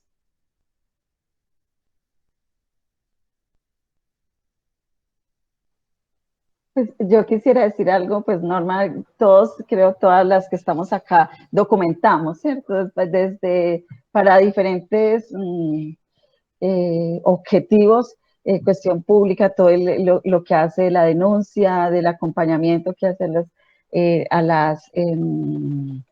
a los jóvenes, pues desde el arte también, porque antes de cualquier puesta en escena o cualquier ejercicio que se haga, pues se conoce la información y nosotros, las defensoras y los defensores de derechos humanos, pues documentamos como en varios sentidos. O sea, también lo digo nosotros, por ejemplo, desde el Movimiento Nacional de Víctimas de Crímenes de Estado, desde la organización de la que trabajo, tiene varios sentidos. Uno, de esclarecimiento histórico y de verdad.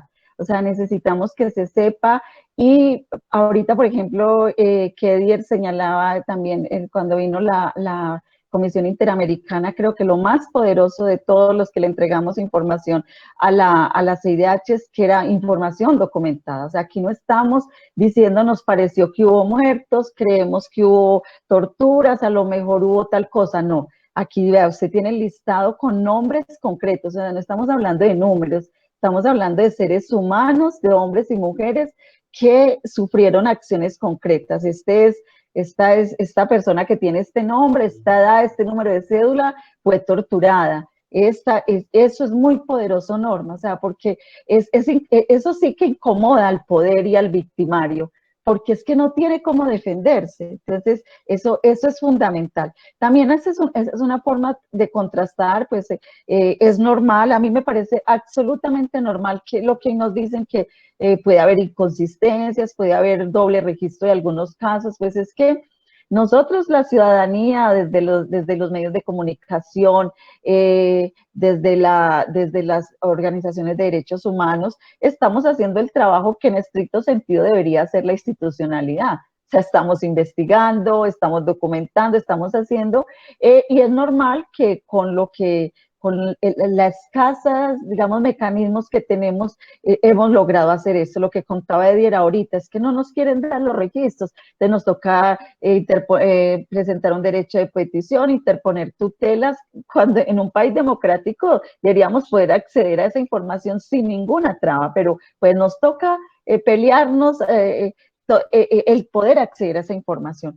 Y el otro elemento fundamental también es para el tema de jurídico, o sea, necesitamos para poder desarrollar las acciones jurídicas, tener claridad sobre los casos, sobre los hechos, y eso es importante. Y ahí hizo un reconocimiento tremendo a lo que están haciendo desde distintos ámbitos. Nosotros aquí, por ejemplo, en Antioquia, algunos nos toca estar en la oficina haciendo cosas, otros los muchachos es en el día a día, en la calle, recogiendo los testimonios, recogiendo los datos. También me parece que ha sido muy poderoso el trabajo conjunto que hemos hecho organizaciones de derechos humanos con medios periodísticos, con los mismos jóvenes en las zonas donde está la protesta, para poder, digamos, esclarecer los hechos. Y eso también sirve, a mí me parece, perdóneme que me extienda un poco, lo que dijo Juana ahorita me parece súper poderoso, hay que incomodar al poder. Hay que mostrarles, ponerles el espejo para que vean la represión que están haciendo. A nosotros, por ejemplo, en el móvil, pues el Movimiento de Víctimas de Crímenes de Estado, ya saben ustedes que frente al mural de quien dio la orden, eso sí que los ha incomodado. O sea, que tengan esa cifra por toda Colombia, en cualquier pared, de 6.202 casos y 4 casos, y lo vean por todos lados, pues ustedes no saben lo que ha implicado. Los militares nos tienen demandados, nos llegan todo el tiempo, nos llegan notificaciones de la fiscalía, porque claro, es que la ciudadanía empieza a darse cuenta de esa situación, y eso también genera conciencia crítica, y también eso pues es muy importante para el tema de los derechos humanos, que finalmente es una estrategia de todo tipo, Norma. O sea, ¿qué hacer? Que tú preguntabas ahorita el qué hacer. Hay muchas cosas, aquí nos tenemos que juntar desde la acción jurídica, desde la acción periodística, desde el arte, desde la movilización, todo, porque finalmente pues defender los derechos humanos en última es defender la democracia. Ay, muchas gracias, Adriana. Bueno, vamos a ir como a hacer 2 preguntitas más para ir de pronto hacia el final. Pero bueno, voy a leer una pregunta que me envían por celular. Pero antes yo les digo otra mía, y es, bueno, ¿cómo reforzar un poco esa exigencia que tenemos como ciudadanos o esa posibilidad que tenemos como ciudadanos de exigirle a las instituciones que tendrían que estar haciendo esto, ¿no? O sea, más allá de que ya sabemos o es lo que nos ha demostrado, no sé, la Fiscalía y las distintas entidades del Estado que no lo están haciendo, y pareciera que crece como un escepticismo y como una sensación de, ay, bueno, ellos no lo hacen, y se va cayendo como ese rol que tendría que tener la institución como tal. Entonces, eso, ¿cómo como ciudadanos podemos reforzar esa exigencia que tenemos que tener, ya que de pronto los mecanismos de control que se tendría que hacer el Ministerio Público quizás no lo está haciendo, ¿no? Eso mientras yo organizo mi idea de la pregunta que me mandan acá, si les parece.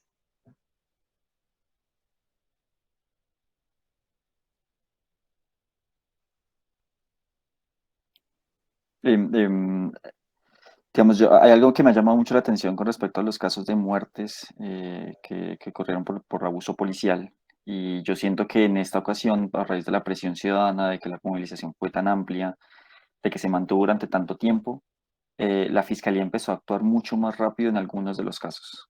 Entonces, digamos, nosotros estábamos documentando casos en tiempo real y lo recuerdo porque tuvimos que añadir incluso una columna que decía en qué estado está esto ya en la fiscalía, porque la fiscalía empezó a sacar información como diciendo, sí, en tales 3 casos ya está empezando el proceso porque sí se encontró, bueno, no sé cómo era que decía, pero como que abrieron procesos a miembros del ESMAD y a miembros de la policía a raíz de las muertes de jóvenes durante el paro nacional.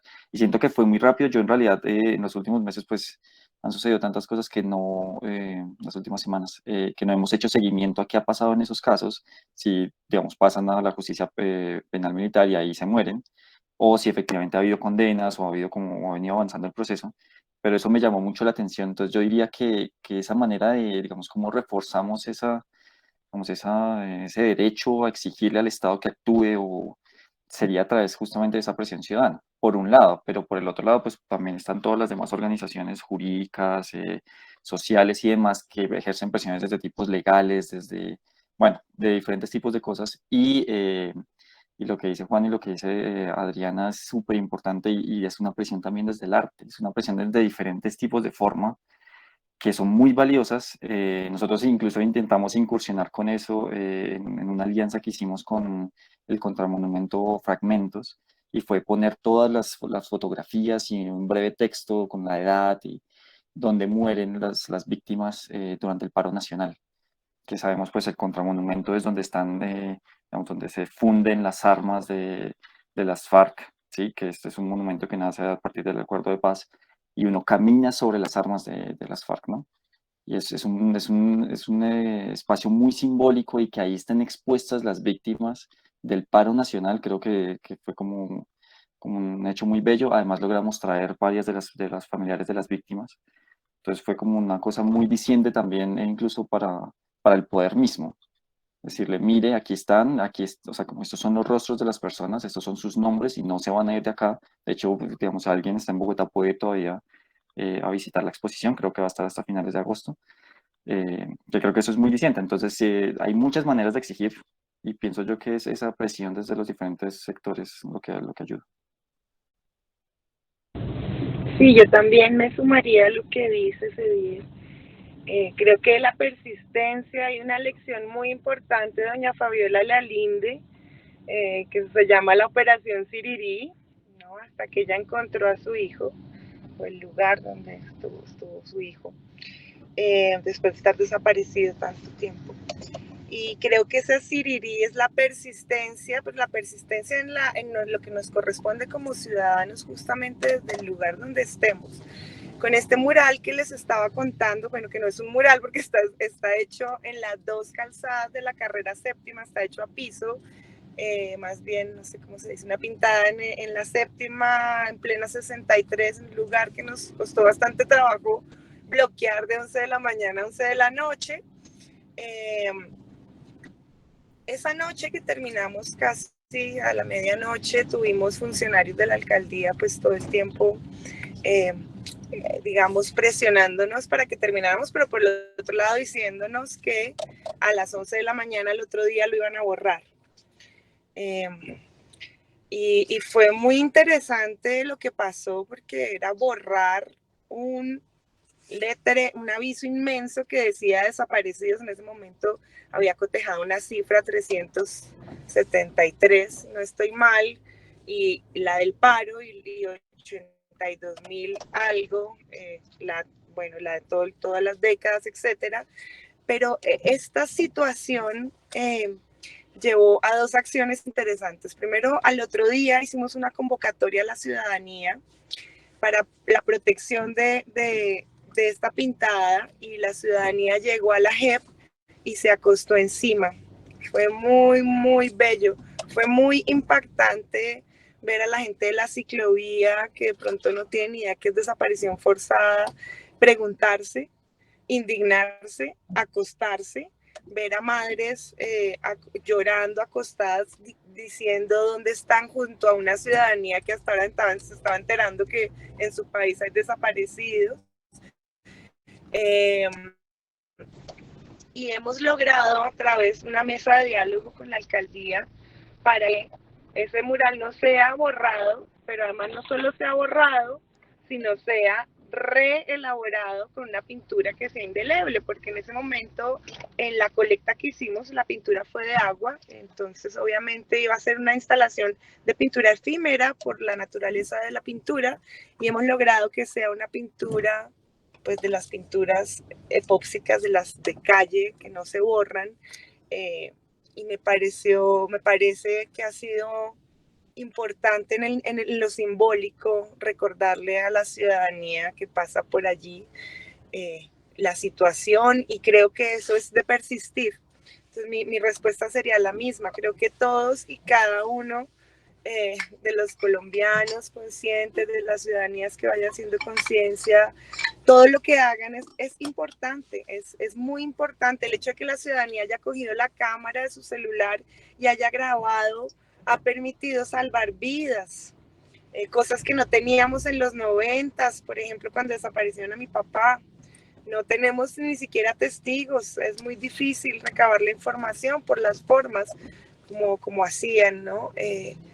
Entonces creo que todos podemos aportar, todos podemos ser cuidadores, guardianes de la vida, y soy como optimista en ese sentido con lo que he visto, a pesar de todo lo duro y de lo cruel y de lo indignante que es la institucionalidad. Pero sigo confiando en que podamos generar estos lugares ciudadanos de aporte, pues otra vez vuelvo y digo y cierro siempre con la vida, y también un poco para repetir una frase de Raúl Zurita, que es un poeta chileno que me gusta mucho, que dice: con que basta con que haya un solo desaparecido para que todos seamos sobrevivientes, y la reflexión permanente que hemos perdido sobre el valor que tiene estar vivos, ¿no? Bueno, yo les dejo las dos últimas preguntas, y cuando ya vayamos a cerrar les quiero hacer como una invitación, pero las dos preguntas que nos da una compañera de ICOTEA es: cuando no tenemos confianza de las instituciones, que es lo que más está sucediendo, y hay un caso de desaparición forzada, ¿a quién o a qué recurrimos? ¿A dónde podemos recurrir? Y si se puede hacer de manera anónima, esa como denuncia que se hace cuando se recurre a alguna, bueno, a alguna entidad. Eso.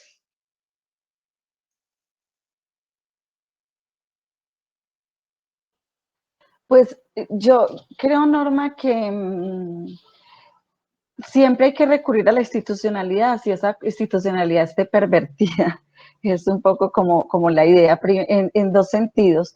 Primero, porque tenemos que dejar constancia de la denuncia y de los hechos. Mira que eso, por ejemplo, para el caso del Cono Sur ha sido fundamental, incluso en plena dictadura, que se presentaran los habeas corpus, eso también ha sido muy clave luego para poder buscar a los desaparecidos y poder saber qué hicieron los militares, etcétera. Pero también porque creo yo que es que no nos podemos resignar a que las instituciones no hagan nada, a que las instituciones sean, estén ahí simplemente para proteger el statu quo, para proteger a los poderosos. Tenemos que exigirles, tenemos que hacerles veeduría, tenemos que plantarnos para que cumplan su papel. Y yo creo que yo también en eso soy un poco optimista, como dice Juana, en el sentido de que cuando hay movilización social, cuando hay presión social, ellos se han visto obligados a cumplir, o sea, no a responder. No digo pues, y menos en un país como Colombia, que eso sea fácil y que eso lo vamos a lograr tranquilamente de un día para otro, pero tenemos que plantearnos que ellos tienen que poner al servicio de la ciudadanía todo el aparataje institucional, todo el aparataje militar en la defensa de los derechos humanos, porque además tienen los mecanismos que la ciudadanía no tenemos. O sea, si vamos a buscar a una persona reportada como desaparecida, tenemos que exigirle a la policía, a la fiscalía que revise las cámaras, que ponga retenes, que haga diferentes mecanismos que comúnmente las organizaciones sociales no lo vamos a poder hacer. Entonces, yo sé porque la primera en darme cuenta la perversión que hay a veces en la institucionalidad, cómo hay victimarios dentro de esa institucionalidad. Lo que decía ahorita, la desaparición forzada es un crimen de Estado, pero aún así tenemos que hacer todo lo posible porque la institucionalidad responda. Tenemos que presentar la denuncia, tenemos que formalizar las denuncias, tenemos que llevar los casos allá, porque eso también sirve como impunidad. La fiscalía dice, no, pues es que no tenemos ninguna denuncia, entonces se amparan en eso para descalificar los hechos y para negar los hechos. Entonces, pues mi invitación es a que sí hay que hacerlo.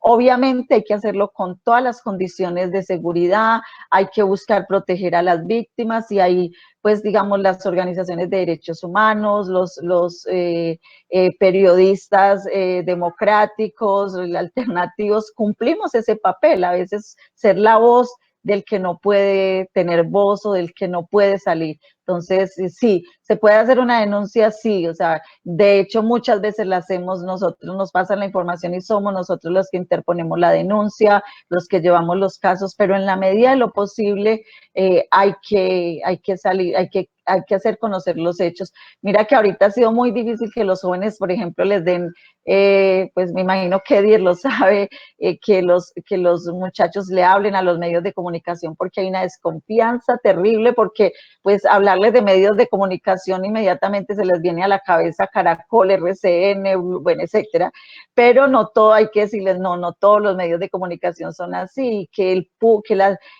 la sociedad conozca lo que está pasando es muy poderoso. O sea, no es lo mismo que yo, Adriana, salga a decir que a una persona le violaron sus derechos humanos, lo torturaron, a que salga el mismo joven a contar lo que le pasó.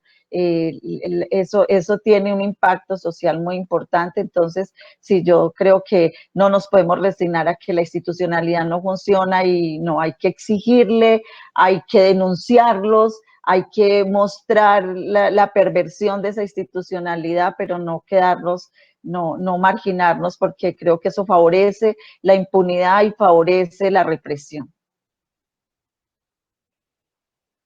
Bueno, muchas gracias. Todos sus aportes tremendamente valiosos y pertinentes para este momento, para muchos doloroso, por el que estamos pasando, pero bueno, como dice Adriana y como dice Juana, necesitamos del optimismo para poder seguir adelante con esto. Y en ese sentido, como ciudadanos y ciudadanas preocupados por esta temática, desde el colectivo Icotea extendemos una invitación a que seamos como unos socios o como unos aliados y aliadas en esta temática que nos preocupa a la Icotea, el colectivo. Nos preocupa pues todo el trato que se le ha dado a la protesta social, pero particularmente a esta temática de las desapariciones. Entonces sí nos gustaría que las personas que en este momento están conectadas consideren como una red de apoyo al colectivo Laicotea y ya sea para generar vasos comunicantes, redes de trabajo, de alianza, de apoyo. Nos gustaría poder seguir teniendo este diálogo a lo largo del tiempo con la Corporación Jurídica Libertad, con la compañía La Otra Danza, con el portal periodístico Cuestión Pública y ampliar estas redes, porque a veces, aunque parece que hay muchas organizaciones que trabajan en la temática de desapariciones, en el fondo seguimos un poco fragmentados y fragmentadas, pues, las organizaciones. Entonces, nos gustaría como que se tenga en cuenta el colectivo como un vaso comunicante ante esta temática de las desapariciones. Definitivamente estamos muy agradecidos y agradecidas, pues, por la participación de ustedes, todas las inquietudes y todos los aportes que nos han generado. Juana, siempre es muy lindo escucharte y ese optimismo que nos das desde el arte. Yo hace muchos años te conozco, te quiero mucho. Y bueno, siempre me llenas como de optimismo. Adriana, un gusto también haberte tenido en este espacio. De verdad que para mí fue muy esclarecedor escucharte en muchas de tus opiniones, de tus aportes. Y bueno, siempre que cuentes acá con nosotros, y Edier y a Claudia, pues que no está, pero bueno, creemos que podemos seguir haciendo un trabajo conjunto y esa es la idea. Nosotros vamos a tener posiblemente en un mes otro conversatorio. No es posiblemente, vamos a tener otro conversatorio, luego lanzaremos la difusión, les estaremos contando para las personas que están acá conectadas que sigan haciendo parte de este espacio que busca seguir generando preguntas y teniendo respuestas en la medida de que sea posible, pero sobre todo reflexionarnos como sociedad que queremos seguir pues avanzando, ¿no? No quedarnos en esta sensación del dolor y de la injusticia. Gracias a todas las personas que nos acompañaron y bueno, damos por terminado este lindo encuentro. Gracias. Feliz noche. Muchas gracias. Bonita noche. Chao. Gracias. Chao. Gracias. Chao. Chao, chao. Chao, chao.